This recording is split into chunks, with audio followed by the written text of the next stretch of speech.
Here we have the Supply Details tab, where you enter the source details for your calculation. You've got your phase, where you can select single phase, three phase or three phase and neutral. You've got your volts, where you can enter your single phase or three phase voltage, depending on what sort of calculation you're doing. Your source impedance, your ZE. If you click on the box, it will supply a list of typical ZEs for your size of supply. Obviously, it's best if you can get on site and measure that. That way you get the most accurate calculation possible. If you don't want one of the items from the list, then you can type it into this box down here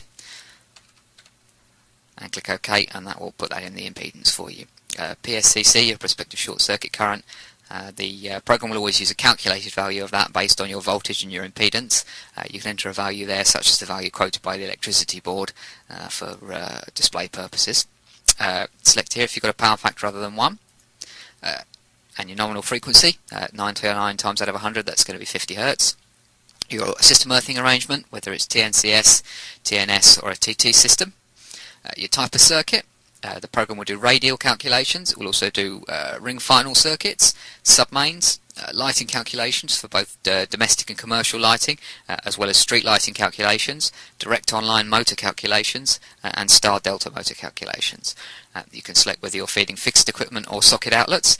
The disconnection time is calculated automatically for you. If you click, it will give you the criteria that it uses for that. It's based on table 41.1. Which basically means that for TNCS final circuits, if it's not exceeding 32 amps, it's a 0.4 second disconnection time, or if it's greater than 32 amps, then it's a 5 second disconnection time. You can also select whether you're providing overload and short circuit protection, or if you're just providing short circuit protection for the circuit and the overload's handled by another device, then you can select short circuit protection only, generally only really applicable to RCDs. Your maximum permitted volt drop for the circuit.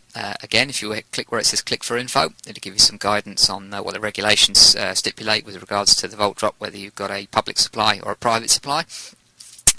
And you've got your load criteria that you can enter here. Generally you enter the load in amps. If you want to use kilowatts, you can change it to kilowatts and enter a kilowatt load. And remember, when you're doing a three-phase circuit, then it's the load per phase, assuming it's a balanced load, and also your distance. In the case of a ring circuit, with this would be the distance to your final point, so half the distance. For all other circuits, then it's the total distance.